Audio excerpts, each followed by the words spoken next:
Alright, today we're diving into what might currently be the most controversial missile in War Thunder, the Fakour-90. This missile has been the centre of heated debates, with some calling it completely broken and others saying it's just another tool in the arsenal. So, is the Fakour-90 truly overpowered, or is the outrage overblown? Let's break it all down. First, let's go over what makes the Fakour-90 stand out. This is an active radar homing missile used exclusively by the Iranian F-14 event vehicle. If it looks familiar, that's because it is essentially an upgraded mix of an AIM-54 Phoenix and a Hawk surface-to-air missile parts. It's one of the longest reaching air-to-air missiles currently available in game.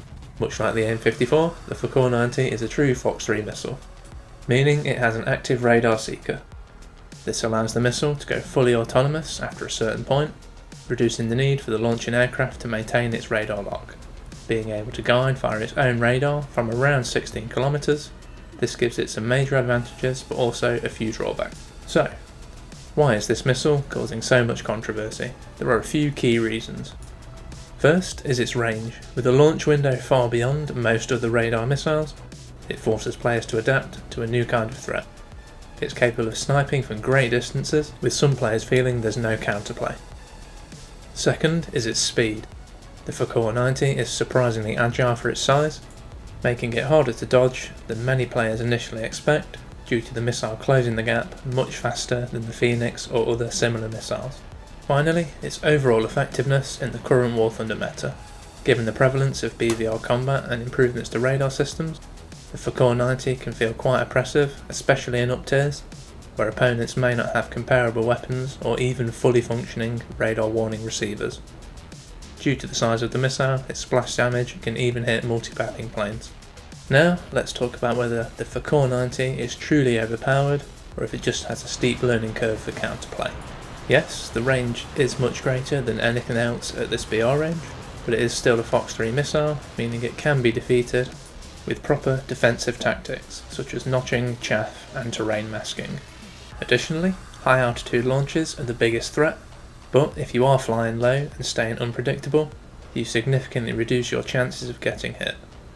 Though obviously flying in a straight line may end up causing you to take a hit due to the Fakour's inertial guidance and large blast radius. And of course, you can also notch and fly defensively from the start of the match. This is when most F-14 pilots will ripple off the Fakour missiles. This does mean that you spend the first few minutes of the match not actually playing the game and just flying in circles, which does not make for the most engaging gameplay. What are your thoughts? Is the missile itself OP? The War Thunder community is pretty divided on the missile.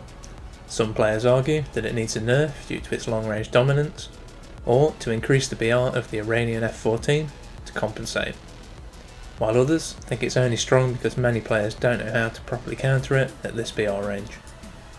Reddit and the forums are filled with clips of insane Fakour-90 kills, but there are also plenty of players showing that a well-timed notch or evasion can make it a non-issue.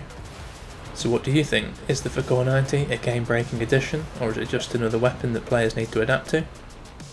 Do you think that the Iranian F-14 needs a BR increase because of this weapon alone? Let me know in the comments below. At the end of the day, the Fakour-90 is a powerful missile, but it's not unstoppable. Like many weapons in War Thunder, it shines in the hands of an experienced player, and can feel oppressive to those who are not familiar with counterplay tactics or using the weapon itself. This isn't helped by the fact that it's exclusive to an old event vehicle.